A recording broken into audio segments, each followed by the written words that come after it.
상업용 부동산의 전망을 좀 듣고 싶다. 네. 분석을 한번 해달라. 전문가로서. 그러면 네. 어떻게 좀 말씀드릴 수 있을까요? 그 빌딩 시장 2022년이 다들 많이들 궁금해 하셨어요. 네네네. 왜냐면은 2019년부터 슬슬 코로나가 시작이 돼서 2020년하고 2021년 피크를 찍었거든요. 네네. 근데 문제는 그러다 보니까 이제 금리를 이제 제로금리를 낮췄었죠. 아, 제로금리 낮추. 제로금리를 낮추고 이제 뭐 유동성을 막 양껏 풀었으니까. 네네네. 그래서 대출이 되게 쉬워지고 대출 이율이 낮아지다 보니까 네네. 당연히 이제 그 뭐 돈의 가치가 하락을 하게 되고 아, 건물이 어마어마하게 상승을 했거든요.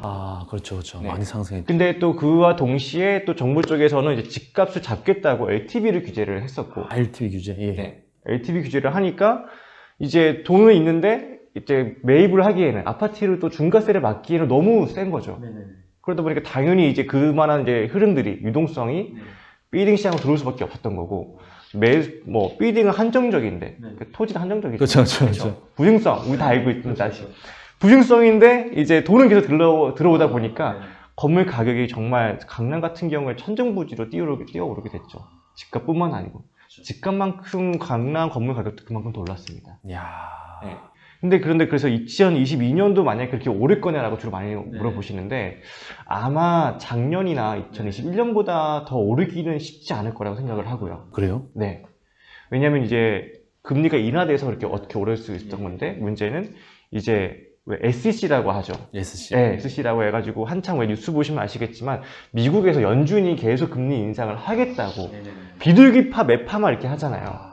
예, 근데 이제 슬슬 이제 비둘기파가 죽고 매파가 슬슬 살아나게 되면서 네네네. 이제 올해 뭐 7번의 금리 인상을 계속 할 거고, 예, 뭐 19차례에 걸쳐서 계속 할 거고, 그 금리가 인상되면은 네네. 대출을 할 때 네네. 부동산 계속 레버리지 효과를 보기 위해서, 그렇죠. 네, 레버리지 보기 위해서 사람들이 매입을 하는 건데, 네네네.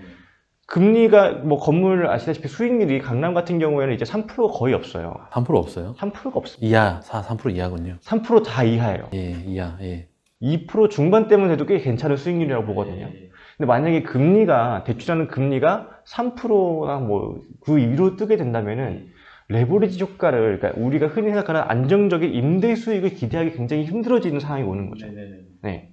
그러다 보니까 그럼 어쩔 수 없이 이제 건물 가격은 또 그만큼 뛸 수가 없는 거고 네네네. 100억이 뭐 200억, 300억 되면 수익이 낮아지게 될 텐데 그렇죠. 그런데 그러면 대출 이율을 넘어서게 돼버리는 거잖아요. 아. RTI라고 하는데 임대 수익이 줄어들면은 이제 계속 손해 보면서 건물을 매입을 하고 가지고 있을 수는 없으니까. 네네.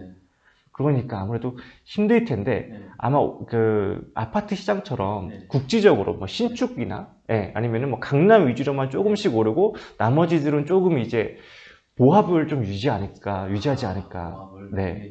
그리고 특히 아까 전에 여쭤보셨던 뭐 이제 윤석열 정부가 아직은 뭐 출범을 아직 한 건 아니지만 네. 당선인이지만은 지금 웬만하면 부동산 LTV 그리고 세금 같은 경우를 조금 뭐 2020년 전으로 네네. 지금 뭐 문재인 정부 전 수준으로 낮추겠다라고 하면은 네네. 현금 흐름이나 이런 것도 또다시 아파트로 올라갈 수 있기는 하거든요.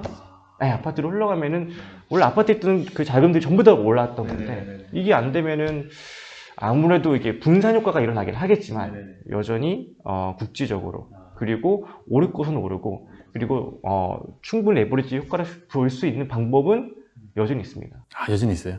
왜냐하면 주식과도 같은 것 같아요. 네네네. 주식도 왜 네. 장이 좋아도 잃으시는 분들이 계시잖아요. 그렇죠, 그렇죠. 저는 안 하지만 제 주변에 아무리 좋아도 잃으시는 분들이 계시고 그렇죠, 그렇죠. 근데 주식시장이 아무리 안 좋아도 이렇게 얻으시는 분들이 계시고 네네. 그런 것처럼 누구를 어떻게 만나고 어떤 컨셉을 가지느냐에 따라서 아무리 시장이 안 좋다고 해도 분명히 내가 얻을 수 있는 것들은 있을 거고. 있어요. 예. 그러니까요. 그 사실 이 건물주 되시려고 이렇게 돈을 모으시는 분들이 있지 않습니까? 많으시죠. 예, 많으시는데 사실 이런 전망을 더 듣다 보면 네. 너무 어렵다 이런 생각하실 수도 있고. 어려워요. 이게 왜냐면은 이게 아파트 시장은 여러분도 아시겠지만 아파트 시장은 뉴스에도 많이 나오기도 하고 이게 또 이렇게 돌고 도는 얘기들이 굉장히 많잖아요. 저희뿐만 아니고 지방 방송도 되게 많기 때문에 얻을 수 있는 소스도 많고 또 뭐 부동산 정보원이라든가 여러 곳에서 이렇게 뭐 정보들이 흘러 넘치는데 빌딩 시장은 그렇게 흘러 넘치지가 않거든요. 그리고 빌딩 시장에서 나오는 정보들이 있기는 해요. 있기는 한데 근데 그게 일반인들이 그러니까 물론 뭐 건물을 매입하시는 분 일반인이라고 보기 좀 어렵긴 하지만 일반인들 접근하기 어려운 조금 더 위에 있는 시장에서의 정보를 많이 나옵니다. 그러니까요. 사실 저도 이렇게 부동산 투자를 많이 하지만 이 빌딩 쪽은요, 여러분 이제 거의 마지막에 거의 하는 그쪽이거든요. 마지막이라고 표현하기보다는 아니 돈이 사실 이 빌딩 하려면 최소 못해도 15억은 있어야 되잖아요. 진짜 최소 최소 15억이면은 대출 다 받고 하려면 네, 그쵸. 일단 끌어당기고 이렇게 하시려면 근데 이제 처음부터 금수저로 태어나지 않는 이상은 15억이 일반 저기 대한민국에서 15억 이상 있는 분들이 많이 없거든요, 사실. 거의 그렇죠. 거의 대한민국 거의 상위 1%의 투자, 상위 1%의 투자가 진짜 빌딩 투자거든요. 그러다 보니까 사실 많은 분들이 꿈은 다 이제 빌딩 건물주일 거예요.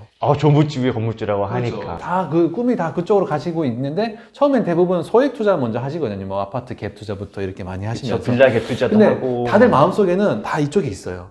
저도 마찬가지고 꿈이죠. 저도 현재 지금 빌딩은 없지만 향후 빌딩을 이제 매입하려면 계속 그런 거 나오지 연예인들 기사 나오고 이러잖아요. 네, 그쵸. 기사 나오면 아 그래 나도 이제 빌딩 사야지 뭐 이런 거 있잖아요. 그 빌딩 사려면 이제 빌딩 전문가분들 맨날 만나서 요즘에는 얼마 있으면 최소 얼마부터 그러니까 최소부터라도 한번 사보는 게 중요하다. 그럼 왜냐면 진짜 10억만 모아서라도 일단 뭐 조그만 거라도 한번 도전해보는 게 중요한 거지 않습니까?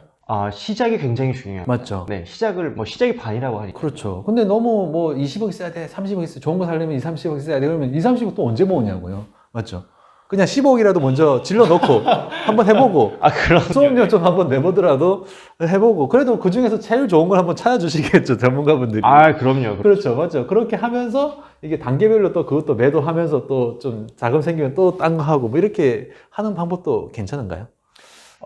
주로 말씀하신 것처럼 이제 시작을 하는 게 되게 중요한데 이제 두 가지 정도로 말씀드릴 수 있을 것 같아요. 그러니까 용기를 들이자면 10억이고요. 연기를 네, 용기를 들이자면 10억이고요. 10억을 어떻게 그게 가능해요? 취등록세까지 하면 15억 아니에요? 취등록세까지 15억이기는 한데 근데 예를 들어서 흔히 그러니까 조금 더 설명드리면은 그러니까 꼬마 빌딩이라고 되게 유행했었잖아요. 지금도 뭐 유행이긴 하지만 근데 꼬마 빌딩이라는 게 한 2, 3년 전쯤에 그 다른 이제 부동산 중개보험 대표님이 지금은 유명하신 분이고 이게 좀 아시는 분들은 아실 거예요.